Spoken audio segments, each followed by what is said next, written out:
And what's the differentiation, or how do you determine between somebody that's making mistakes and growing versus somebody that's continually making mistakes and potentially someone that you should move on from? A lot of that comes from, for me personally, was always having an open door policy with whether if it's somebody that's worked for me for a day or somebody that's worked for me for 6, 7 years. Your employees will let you know if there's a cancer within the building.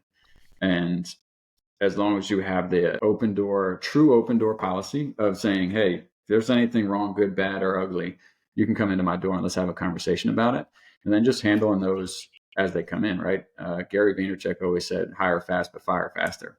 So when you know you have a cancer, you just get rid of it.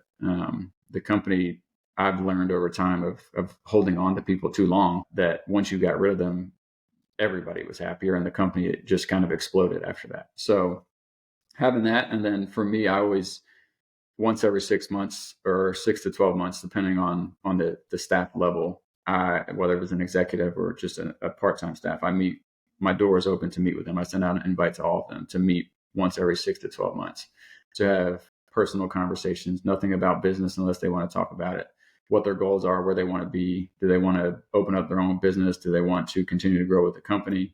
Do they want to buy a house? Are they having a child? What is what does it look like? And then how can I help them get to where they want to be?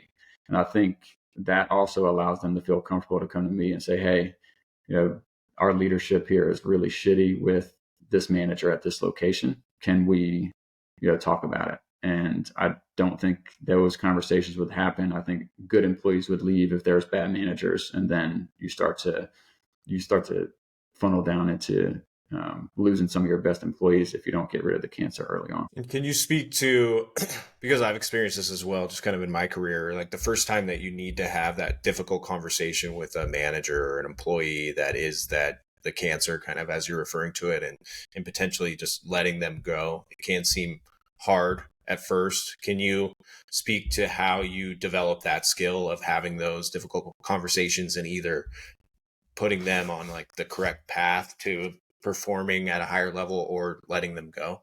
How do you develop that skill? Go. But that there's really it's never easy.